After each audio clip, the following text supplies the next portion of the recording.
Hey everyone, in this video I'm going to teach you about deep learning in 2 minutes. Let's get started.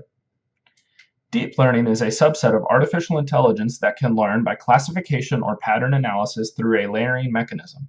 In simpler terms, it's a better version of statistical machine learning. Deep learning works by using probabilistic inference math in order to correlate input data with a specified output from the training. To break down what exactly this means, let's go into both words independently. The deep in deep learning refers to the numerous layers of abstraction in which data has gone through an alteration.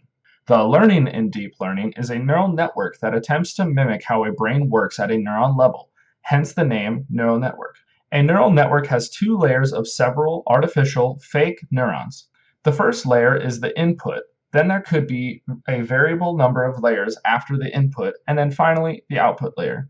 These three or more layers together make a complex network of paths that each training interval finds using probabilistic inference.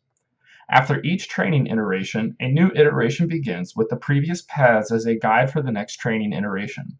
The designer can control the deep learning network by running as many iterations until a certain error threshold is reached or an arbitrary number of training iterations is reached.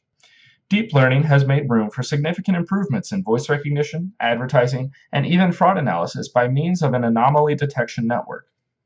Deep learning has blown up over the past couple of years in the artificial intelligence community.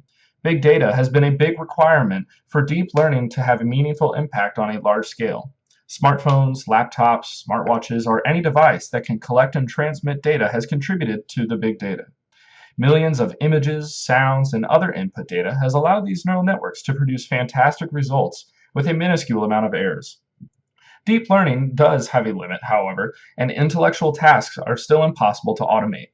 In summary, deep learning just performs math on input data to find correlation to output over several training iterations. Thanks for watching the video. Give it a thumbs up if you liked it and subscribe to see more content like this in the future. And remember to keep on learning.